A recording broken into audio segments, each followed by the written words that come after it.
الحمد للہ رب العالمین والصلاة والسلام على سید الانبیاء والمرسلین اما بعد فاعوذ باللہ من الشیطان الرجیم بسم اللہ الرحمن الرحیم۔ اللہ تبارک و تعالیٰ نے قرآن مجید فرقان حمید میں فرمایا ان الذین آمنوا وعملوا الصالحات سیجعل لهم الرحمن ودا، صدق اللہ العظیم و صدق رسولہ الکریم۔ ان اللہ و ملائکتہ یصلون علی النبی یا ایہا الذین آمنوا صلوا علیہ وسلموا تسلیما۔ تمام حضرات مل کر پڑھیں الصلاۃ والسلام علیک یا سیدی یا رسول اللہ وعلی آلک و صحابک۔ اس نظریے کے ساتھ پڑھیں کہ شاعر کہتا ہے خشک شاخوں کو وہ تازہ گلاب دیتے ہیں، خشک شاخوں کو وہ تازہ گلاب دیتے ہیں، عہد پیری کو وہ پھر سے شباب دیتے ہیں۔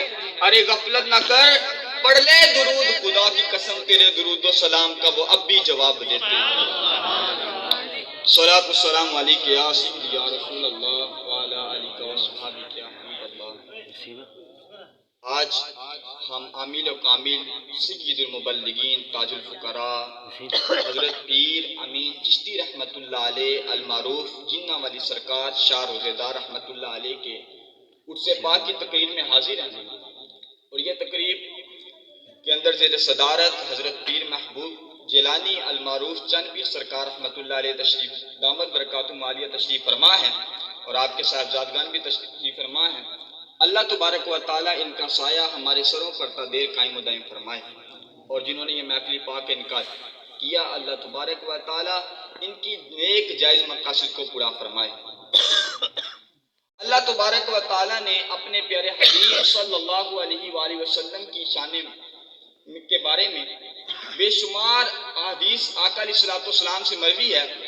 آقا علیہ الصلوۃ والسلام فرماتے ہیں من صلی علیہ صلاۃ تعظیما لحقہ، جس نے میرے حق کی تعظیم کرتے ہوئے میری ذات پاک پہ درود پاک پڑھا۔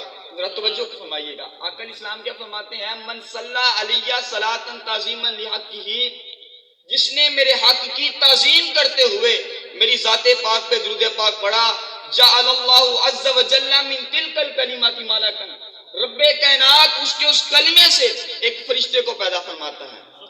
ملکا کیا فرمایا؟ جعل اللہ عز وجل من تلک الکلمات ملکا، رب کائنات اس فرشتے وہ جو ہم نے درود پاک پڑھا ہمارے وہ جو کلمات تھے ان کلمات سے رب کائنات ایک فرشتے کو پیدا فرماتا ہے۔ کیسا فرشتہ ہوگا سنیں، سرکار علیہ الصلوۃ والسلام فرماتے ہیں جناح لہو بالمشرق و جناح لہو بالمغرب ورجلاہ فی تخوم الارض عنق ملوی عرش اللہ۔ اتنا بڑا فرشتہ کہ جس کی دونوں ٹانگیں سات تو زمینوں میں ہوگی، ایک بازو مشرق میں ایک مغرب میں، اب اس کی گردن اللہ کے عرش کے نیچے ہے۔ اس کا کام کیا؟ ہم نے تو کس لیے درود پڑھا تھا کہ ہمیں ثواب ملے، ہم نے آقا علیہ الصلوۃ والسلام کی ذات پاک پہ درود اس لیے پڑھا تھا کہ ہماری حاجتیں دور جو حاجتیں ہیں وہ پوری ہو جائیں، ہماری مشکلیں دور ہو جائیں۔ لیکن کیا ہوا، اللہ تعالیٰ نے اتنا بڑا فرشتہ پیدا فرما دیا۔ اب اس فرشتے کا کام کیا ہے؟ آقا علیہ السلام فرماتے ہیں یقول اللہ عز وجل صلی علی عبدی کما صلی علی نبی کا، اللہ تبارک و تعالیٰ اس فرشتے سے فرمائے گا اے فرشتے تو درود بھیج میرے بندے پر جس طرح اس نے میرے نبی کے ذات پہ درود پاک پڑھا۔ ہم نے تو پڑھ دیا صلاۃ والسلام علیک یا سیدی یا رسول اللہ، لیکن آگے سے اللہ تبارک و تعالیٰ اس فرشتے سے فرماتا ہے اے فرشتے تو درود بھیج میرے بندے پر جس طرح سے میرے نبی کی ذات پہ درود پاک پڑھا۔ آقا علیہ الصلوۃ والسلام فرماتے ہیں اب ہم نے تو ایک دفعہ پڑھا، اللہ تبارک و تعالیٰ سے فرماتا ہے فصلی علیہ الی یوم القیامت، اے فرشتے تو روز قیامت تک اس پہ درود بھیجتا رہے۔ سبحان اللہ۔ سوچیں جس پہ رب کائنات کے موصوف فرشتے درود بھیجیں کیا وہ بندہ رسوا ہو سکتا ہے؟ فرشتوں کا درود پڑھنا کیا ہے؟ ہمارے لیے مغفرت کی دعا کرنا۔ جب فرشتہ ہمارے لیے مغفرت کی دعا کرے گا تو سوچیں کہ ہمیں رسوا کر ہو سکتے ہیں میدان محشر میں۔ اعلیٰ حضرت فاضل بریلوی امام اہل سنت امام عشق و محبت ولی نعمت عظیم البرکت پروانہ شمع رسالت، وہ رضا کے دن کی وجہ سے ہمیں عقیدہ ملا ہے۔ آج ہم بریلوی اپنے آپ کو کہتے ہیں، کن کی وجہ سے ملا؟ امام اہل سنت امام عشق و محبت کی وجہ سے ملا، اعلیٰ حضرت رحمت اللہ علیہ کی وجہ سے ملا۔ آپ فرماتے ہیں واہ کیا جود و کرم ہے، جب آقا علیہ السلام کی ذات پاک پہ درود پڑھنے کا انعام دیکھا تو اعلیٰ حضرت فرما اٹھے، آپ نے فرمایا واہ کیا جود و کرم ہے، شاہ بتہا تیرا، نہیں سنتا ہی نہیں مانگنے والا تیرا۔ آج ہم میں سے ہر ایک پریشانی ٹینشن میں ہوتا ہے، یار اپنی عادات کے اندر آقا علیہ السلام کی ذات پہ اگر ہم درود پڑھنا رکھ لیں تو انشاءاللہ کوئی مصیبت نہیں رہے گی۔ کاش کہ ہمارے شیڈول کے اندر، ہمارے جدول کے اندر یہ بن جائے کہ ہم نے آقا علیہ السلام کی ذات پہ درود پڑھنا ہے۔ اعلیٰ حضرت فاضل بریلوی کو جگہ فرماتے ہیں کہ جو نہ بھولا ہم غریبوں کو رضا، جو نہ بھولا ہم غریبوں کو رضا، ذکر اس کا اپنی عادت کیجئے کہ جب آقا علیہ السلام ہمیں نہیں بھولے، پیدا ہوئے تو ربی حبلی امتی، کچھ لے کے جانا ہے۔ آپ آئے ہیں، اب ایسے خالی نہیں جانا کہ سبحان اللہ کہنے اور اس کے بعد ہم آئے بس جو آئے لے کے کچھ نہ گئے۔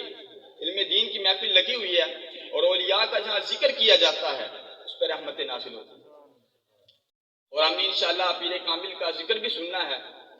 تو آپ ابھی سے اپنا ذہن بنائیں کہ ہم نے کچھ لے کے جانا ہے۔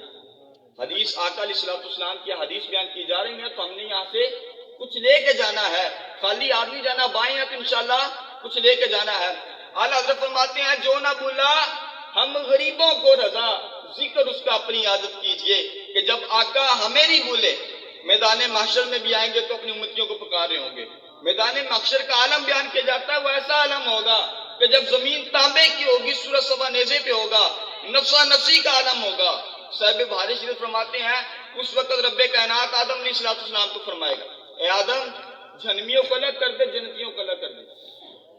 آدم علیہ السلام عرض کریں گے یا مالک و مولا کتنوں میں سے کتنوں کو؟ اللہ تبارک و تعالیٰ فرمائے گی آدم 1000 میں سے 999 جہنمی ایک جنتی۔ یہ بات صاحب بہاری شریف نے لکھی ہے، کتنوں میں سے 1000 میں سے 999 جہنمی ایک جنتی، یہ عالم ہوگا اور 50,000 سال کا دن ہوگا۔ ابھی تو سردی، ابھی ہمیں گرمی محسوس نہیں ہوگی، لیکن کبھی تصور کریں گے وہ گرمی کے عالم میں ہم سے 24 گھنٹے وہ بھی نہیں گزرتے، اور وہ دن 50,000 سال کا ہوگا۔ آپ فرماتے ہیں کہ جب اب تمام لوگ مشورہ کریں گے، کوئی ایسی ہستی مل جائے، کوئی ایسی درگاہ مل جائے کہ جہاں جا کے ہم شفاعت کی دعا کریں، عرض کریں وہ ہماری شفاعت کریں، اس 50,000 سال کے دن سے ہمیں نجات ملے۔ اب وہ تمام عوام مشورہ کرے گی کہ سیدنا آدم علیہ السلام کی بارگاہ میں جاتے ہیں۔ اب سب آدم علیہ السلام کی بارگاہ کو سوچیں گے، سب آدم علیہ السلام کی بارگاہ میں جائیں گے، یا مولا آج کے دن سے نجات دلا دیں۔ آدم علیہ السلام فرمائیں گے اذهبوا الى غیری، آج کسی اور کی طرف چلے جاؤ۔ آج اللہ نے ایسا غضب فرمایا ہے، نہ اس سے پہلے کبھی کیا ہے، نہ اس کے بعد کبھی کرے گا۔ کرتے کرتے اگر میں مختصر کروں تو عیسیٰ علیہ السلام کی بارگاہ میں حاضری ہوتی ہے، حضرت عیسیٰ علیہ السلام بھی یہ فرمائیں گے اذهبوا الى غیری، آج کسی اور کی طرف چلے جاؤ۔ ابراہیم علیہ السلام، نوح علیہ السلام، کرتے کرتے جب عیسیٰ علیہ السلام کی بارگاہ میں بھی آئیں گے تو آپ بھی فرمائیں گے اذهبوا الى غیری۔ اسی کو مولانا حسن رضا خان رحمۃ الرحمان فرماتے ہیں، جب کہیں گے اور نبی اذهبوا الى غیری، اب جب سارے سوچیں کہاں جائیں تو عیسیٰ علیہ السلام فرمائیں گے ایک ہی ہستی ہے، ایک ہی ہے جو تمہارے کام آئے گی، وہ کوئی اور نہیں ہوگی، وہ آقا علیہ السلام کی ہستی ہوگی۔ مولانا حسن رضا خان فرماتے ہیں نا، جب کہیں گے اور نبی اذهبوا الى غیری، میرے حضور کے لب پر انا لہا ہوگا۔ آقا فرمائیں گے امتیوں میں اسی کام کے لیے ہم جب آقا کی بارگاہ میں جائیں گے تو آقا رسوا نہیں کریں گے، آقا فرمائیں گے میں اسی کام کے لیے ہوں۔ جب اعلیٰ حضرت رحمت اللہ علیہ نے سنا نا کہ آقا وہاں سے دعا کریں گے ہمارے لیے، پل صراط کے بارے میں کیا آتا ہے؟ بال سے زیادہ بریک ہے، اور ہاں ایک کو گزرنا ہے، کوئی یہ نہیں کہہ سکتا میں نہیں گزر کے جاؤں گا، ہر ایک بندے کو گزرنا ہے۔ اعلیٰ حضرت فرماتے ہیں کہ جب پل صراط میں آقا فرما رہے ہوں گے رب سلیم تو اعلیٰ حضرت فرماتے ہیں اب ایسے نہیں گزرنا، کیسے گزرنا ہے؟ اعلیٰ حضرت فرماتے ہیں اب تو رضا پل سے وجد کر کے گزرے کہ رب سلیم ہے صدائے محمد۔ آقا کی صدا جب رب سلیم ہے کہ یا اللہ سلامتی سے گزار، تو اعلیٰ حضرت فرماتے نہیں اب ایسے نہیں گزرنا، اب گزرنا ہے تو وجد کر کے گزرنا ہے کہ رب سلیم ہے صدائے محمد۔ جب آقا علیہ السلام کی صدا ہے تو پھر رضا ایسے نہ گزرے، پھر کے گلی گلی تباہ، ٹھوکریں سب کی کھائے کیوں، دل کو جو عقل دے خدا، تیری گلی سے جائے کیوں، جان ہے عشق مصطفیٰ روز وضو کرے خدا، جس کو ہو درد کا مزہ ناز دوا اٹھائے کیوں۔ حضرت پیر صاحب رحمت اللہ علیہ، حاجی روزے دار رحمت اللہ علیہ کی بارگاہ میں حاضر ہیں، آپ کے تذکرہ پاک کو میں شروع کرتا ہوں۔ حضرت پیر صاحب رحمۃ اللہ علیہ کی ولادت مبارک 1316 ہجری کے اندر اسی شہر کے اندر آپ کی ولادت ہوتی ہے۔ حضرت پیر صاحب رحمۃ اللہ علیہ اسی 193 سیالہ والے کے اندر آپ کی ولادت ہوئی۔ آئینہ قیامت کے اندر اس بات کو ذکر کیا گیا ہے، آپ کی سیرت میں کتاب لکھی گئی ہے، اس کا نام ہے آئینہ کرامت۔ اس کے اندر یہ بات موجود ہے کہ حضرت پیر صاحب کی جب ولادت ہوئی، ابھی اب والدہ کے پیٹ بطن مبارک میں ہے کہ آپ کے والد ماجد اس دنیا فانی کو چھوڑ کے چلے جاتے ہیں۔ ہم آتے تو رہتے ہیں ان کے عرص پہ، ہمیں پتہ بھی تو ہونا چاہیے یار ان کا نام کیا ہے، یہ ہستی کیا ہے۔ اور سنیں گے تو آپ حیران رہ جائیں گے، ان کا نام آج تو ہم جانتے ہیں حاجی امین صاحب ان کا نام ہے، القابات تو ایک جگہ آپ کا نام، لیکن حقیقت میں آپ کا نام یہ نہیں تھا۔ حضرت پیر صاحب رحمۃ اللہ علیہ ابھی والدہ کے بطن مبارک میں ہے، آپ کے والد ماجد پیر کرم حسین صاحب رحمۃ اللہ علیہ اس دنیا فانی کو چھوڑ کے چلے جاتے ہیں، اور ابھی والدہ کے پیٹ میں ہے، آپ کی ولادت نہیں ہوئی، خوشخبریوں کا آمد شروع ہو گیا۔ بزرگ آتے اور ولادت کی پہلے ابھی ولادت ہوئی نہیں ہے، پہلے ہی آپ کی ولادت کی خبر دی جا رہی ہے کہ آپ مادر ذات ولی ہیں۔ وہ جو ہستی، وہ جو تشریف لائی تھی، والدہ ماجدہ فرماتی ہیں ایک نورانی چہرے والے تشریف لاتے ہیں جن کا چہرہ چودھویں کے چاند کی طرح روشن ہے۔ گویا کہ چودھویں کا چاند بھی اگر روشنی لیتا ہے تو ان سے لیتا ہے۔ وہ ہستی تشریف لاتے ہیں، وہ کون تھی؟ وہ مولا مشکل کشا شیر خدا علی مرتضیٰ کی ہستی، شیر خدا ہے وہ۔ مداج النبوہ کی کتاب کے اندر محدث دہلوی رحمۃ اللہ علیہ فرماتے ہیں کہ خیبر کا واقعہ تو آپ نے سنا ہے، لیکن مولا علی کی وہ طاقت کیسی تھی؟ وہ مولا علی کے جس نے خیبر ایک ہاتھ سے اکھیڑا۔ اب اکھیڑا کیسے تھا؟ ہم نے تو یہ سنا ہے کہ خیبر ایک ہاتھ سے اکھیڑا، آپ فرماتے ہیں کہ وہ خیبر جب آپ نے کھیڑ لیا، جب بندہ جنگ کرتا ہے تو ایک ہاتھ میں کیا ہوتی ہے؟ تلوار، اور ایک ہاتھ میں ڈال۔ وہ ڈال سے کیا کرتا ہے؟ وہ وار کیے جاتے ان کو روکتا ہے۔ اب مولا مشکل کشا شیر خدا نے ایک ہاتھ میں تلوار اور ایک ہاتھ میں خیبر کا دروازہ ہے، اور خیبر کا دروازہ پکڑ کے مولا علی جنگ فرما رہے ہیں۔ صحابہ فرماتے ہیں، دو روایات ملتی ہیں، ایک کے اندر صحابہ فرماتے ہیں کہ ہماری تعداد 40 تھی کہ جب جنگ کے بعد مولا علی نے وہ دروازہ رکھ دیا، ہم نے اٹھانے کی کوشش کی، نہیں اٹھا سکے۔ یہ ہے طاقت حیدر کرار۔ اور ایک میں 72 کی تعداد بیان کی گئی کہ 72 صحابہ نے مل کے وہ اٹھانے کی کوشش کی، جس کو میرے مولا مشکل کشا نے ایک ہاتھ میں پکڑ کے خیبر کی جنگ لڑی اور بتایا کہ یہ حیدر کرار کی طاقت ہے۔ ایسے ہم شیر خدا نہیں کہتے۔ مولا علی مشکل کشا شیر خدا والدہ ماجدہ مائی دولت بی بی رحمۃ اللہ علیہ کے خواب میں تشریف لاتے ہیں اور یہ خوشخبری دیتے ہیں کہ آپ کے ہاں جو بچہ پیدا ہوگا یہ مادر ذات ولی ہے۔ یہ کسی اور ہستی کے بارے میں بات نہیں کر رہا، یہ وہی ہے جن کے مزار کا ہم حاصل ہیں۔ حضرت پیر صاحب رحمۃ اللہ علیہ حاجی روزے دار رحمۃ اللہ علیہ کے بارے میں بتاتے ہیں کہ یہ اللہ کے ولی کامل ہیں، اور پیر صاحب رحمۃ اللہ علیہ کے بارے میں یہ فرماتے ہیں کہ سید المبلغین ہوگا۔ میں نے جتنے القابات بیان کیے ہیں، انشاءاللہ کوئی ایسا لقب میں نے نہیں بیان کیا کہ جو آج کل ہم اپنے پیروں کو دیتے ہیں، حالانکہ اس پیر کے اندر یہ خاصہ نہیں پایا جاتا۔ مفاسی کو مولن نظر آ رہا ہوتا، ہم رہبر شریعت کہہ رہے ہوتے ہیں۔ الحمدللہ پیر کے جتنے القابات بیان کیے ہیں سب کو آپ کے بزرگوں کی طرف سے ملے ہوئے ہیں، کوئی ایسا لقب نہیں بیان کیا جو میں نے خود اپنی طرف سے بیان کیا ہو۔ یہ تمام آئینہ قیامت کے اندر آپ کے القابات ذکر کی اور آپ نے خود نہیں لگائے، نہ آپ کے مریدوں نے لگائے، یہ وہ القابات تھے جو آپ کو اپنے پیر مرشد کی طرف سے ملے، اور سید المبلغین کا لقب مولا مشکل کشا نے آپ کو عطا فرمایا، اور فرمایا کہ یہ ایسا پہلوان ہوگا جو ہر باطل کو پہچان دے گا، جس طرح کا بھی کوئی فتنہ اٹھے گا یہ فتنے کا مقابلہ کرے گا۔ آج ہم نے پیر صاحب کا یہ تو سنا ہے جب پیر صاحب اللہ کے ولی ہیں، کبھی پتہ نہیں کتنی کتابیں ہیں اور کیسی کیسی پیر صاحب کی کتابیں ہیں، اور ایسے رد کیا ہے کہ بندہ حیران رہ جاتا ہے یار اتنی بڑی ہستی، اور کیونکہ مولا علی جن کو سید المبلغین فرما رہے ہیں، اور فرمایا یہ ایسا پہلوان ہوگا۔ اب جب پہلوان لفظ بول دیا، مائی دولت بی بی رحمۃ اللہ علیہ فرماتی ہیں کہ پیر صاحب کا پھر نام جب پیدا ہوئے تو آپ کا نام بھی پہلوان رکھ دیا گیا، یہی نام آپ کا رہا۔ آپ کا نام کیا تھا؟ پہلوان رکھ دیا گیا۔ اب پہلوان نام تو رکھ دیا گیا، وہی نام پکارا جاتا کہ ایک بابا جی آئے تھے، انہوں نے کہا تھا کہ آپ کا نام پہلوان ہے، اور وہی آپ اسی نام سے آپ مشہور ہو گئے۔ آپ کے بچپن کی کرامت ملتی ہے کہ حضرت پیر صاحب رحمۃ اللہ علیہ بچپن کا دور ہے، ابھی چھوٹی سی عمر ہے، اور پیر صاحب رحمۃ اللہ علیہ اپنے مربوں میں اپنی جگہ کے اندر جہاں زمینیں آپ کی، پیر صاحب رحمۃ اللہ علیہ وہاں کھیل رہے ہیں، اور چند آدمی آتے ہیں اور آ کے پیر صاحب کو پکڑ لیتے ہیں، آپ کا ہاتھ پکڑ کے پوچھتے ہیں کیا آپ انہی کے پوتے ہیں؟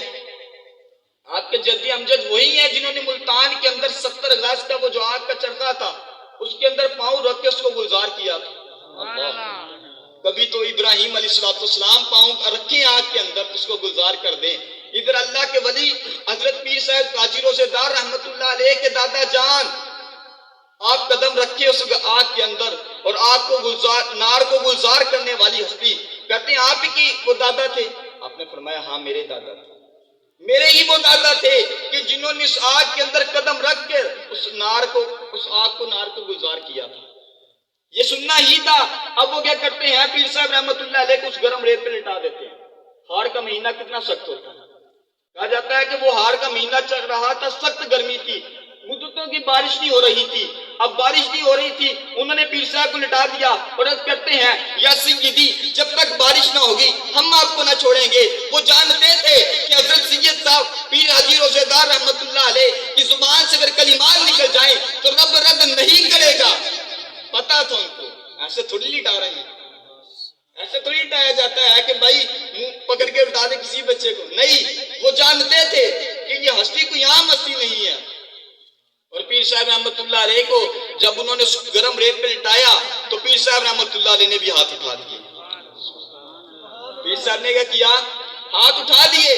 اب پیر صاحب کے ہاتھ بعد میں اٹھے، اللہ تبارک و تعالیٰ نے بارش پہلے عطا کر دی۔ اما شاہ رحمت اللہ علیہ، مولا مشکل کشا شیر خدا رضی اللہ تعالیٰ عنہ کی نسل پاک کی بات کرنے جا رہا ہوں۔ حضرت مولا مشکل کشا حضرت پیر سید غوث سمدانی شیخ عبد القادر جیلانی رحمت اللہ علیہ کی پھوپھو جان ہے۔ حضرت اما شاہ رحمت اللہ علیہ بغداد کے اندر مشہور تھی کہ آپ کی دعائیں بہت قبول ہوتی ہیں، لوگ آپ کے پاس آتے ہیں، دعائیں کرتے ہیں، رب قبول کرتا ہے۔ اب بغداد کے لوگ جمع ہو کے سیدہ کی بارگاہ میں حاضر ہوتے ہیں، عرض کرتے ہیں یا سیدہ دعا کرے رب بارش عطا کر دے۔ اب سب لوگ جانتے تھے کہ ان کی دعائیں رب قبول کرتا ہے، ان کی بارگاہ میں حاضر ہوئے، عرض کی یا سیدہ دعا کرے بارش ہو جائے، قحط پڑا ہوا ہے، انسانوں کے کھانے کی تو دور کی بات جانوروں کبھی کے لیے بھی چارہ نہیں ہے۔ پیر صاحب رحمت اللہ علیہ کی حضرت سیدنا غوث پاک کی پھوپھو جان رحمت اللہ علیہ یہ نہیں کرتی کہ دعا کرتی ہیں، بلکہ جھاڑو دینا شروع کر دیتی۔ کیا کیا؟ جھاڑو دینا شروع کر دی۔ وہ حیران ہے کہ حضرت ہم تو یا سیدہ ہم تو دعا کے لیے آئے تھے بارش برس جائے، آپ نے جھاڑو دینا شروع کر دیا۔ جھاڑو دیتے دیتے جب جھاڑو مکمل ہوا حضرت معاشر رحمت اللہ علیہ نے ہاتھ اٹھا لیے، مولا جھاڑو تو دے دیا ہے اب چکراؤ تم کر دو۔ یہ فرمانا ہے، روایات کے اندر آتا ہے کہ بغداد کی وہ جو گلیاں تھی، وہ جو لوگ آئے تھے آپ کی بارگاہ میں، آپ کی بارگاہ میں اس لیے حاضر ہوئے تھے کہ آپ دعا کریں بارش آ جائے۔ وہ کہتے ہیں ہم جب لوٹے تو ہماری گلیوں میں پانی جمع ہو چکا تھا۔ ان کے ہاتھ بعد میں اٹھتے تھے، رب ان کو پہلے نواز دیا کرتا تھا۔ حضرت پیر صاحب رحمت اللہ علیہ حاجی روزےدار رحمت اللہ علیہ کا ذکر پاک چل رہا ہے، اور پیر صاحب رحمت اللہ علیہ کی کرامت بیان کرتا ہوں۔ حضرت پیر صاحب رحمت اللہ علیہ کا بچپن ہی کا زمانہ ہے، اور پیر صاحب میاں چنو کی طرف سے آ رہے ہیں، اور ایک ماچیا نامی آدمی ہے، اس کے خربوزے لگے ہوئے ہیں۔ اب وہ بندہ اپنے خربوزوں کی رکھوالی کے لیے وہاں کھڑا ہے، پیر صاحب میاں چنو کی زمین سے آ رہے ہیں، اور اس نے سمجھا کہ یہ بچہ جو ہے یہ میرے شاید خربوزے توڑ کے جا رہا ہے۔ وہ لاٹھی اٹھاتا ہے، پیر صاحب کے پیچھے آ جاتا ہے، جیسے لاٹھی لگاتا ہے پیر صاحب کی زبان سے نکل جاتا ہے کیا تو اندھا ہے؟ اب پیر صاحب کی زبان سے سنیے ذرا، پیر صاحب کی زبان سے کلمہ نکلنا ہے، رب کا پورا کرنا دیکھیں۔ ابھی کہا تو اندھا ہے، یہ بات میں کہا، پیر صاحب کی نظر کرم ایسی تھی، آپ کی زبان سے نکلے ہوئے کلمات کے رب لا جیسے رکھتا تھا کہ ابھی زبان سے کلمات نکلے ہیں وہ بندہ اندھا ہو جاتا ہے۔ پیر صاحب رحمت اللہ علیہ نے ابھی فرمایا کیا تو اندھا ہے، وہ اندھا ہو جاتا ہے۔ یہ ان اولیاء اللہ کی ہستیاں دیکھیں کہ جب زبان سے بات نکلتی ہے رب پہلے پوری فرما دیا کرتا ہے، یہ بھی بات کا قصد کرتے ہیں۔ اور آپ اپنے وقت کے کتب تھے، آپ کے کتب کے بارے میں بے شمار بھی ملتے ہیں واقعات. سب سے بڑا اگر بیان کیا جائے تو ایک پیر صاحب رحمۃ اللہ علیہ کی زبانی سنا ہوا واقعہ میں عرض کرتا ہوں. پیر صاحب رحمۃ اللہ علیہ اکارا کی سرزمین پر ہیں. آپ مسجد میں تشریف فرما ہیں اور لوگ کچھ مولانا آئے اور عرض کرتے ہیں یا سیدی کتب کسے کہتے ہیں؟ جی کتب کسے کہتے ہیں؟ پیر صاحب رحمۃ اللہ علیہ نے فرمایا کہ جب میاں صاحب سے پوچھا گیا تھا، عبدالحکیم رحمۃ اللہ علیہ سے پوچھا گیا تھا تو آپ مصلی میں تشریف فرما تھے اور مسلح ہوا میں پرواز کرنا شروع کر دیا. ابھی پیر صاحب کی زبان سے کلمات نکلنے تھے، پیر صاحب نے بھی یہ بات کرنی ہی تھی کہ آپ کا مسلح ہوا میں پرواز کرنا شروع. اور پیر صاحب رحمۃ اللہ علیہ کی وہ کرامت مان کر وہ ملا بھی کہنے مجبور ہو گئے کہ پیر صاحب واقعی اللہ کے کتب ہیں.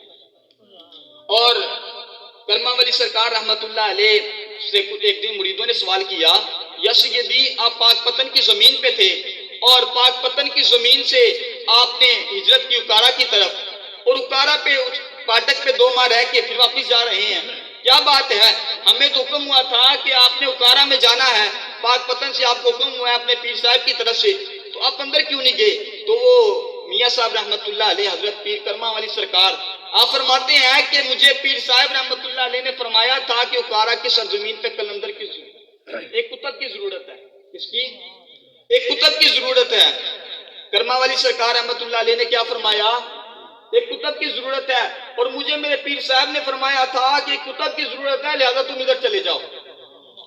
آپ فرماتے ہیں کہ میں پیر کے حکم سے یہاں اکارا کی سرزمین پہ آیا تھا، لیکن وہ جو کمی تھی وہ تاجدار گولڑا حضور پیر میر علی شاہ صاحب رحمت اللہ علیہ نے پوری کر دی.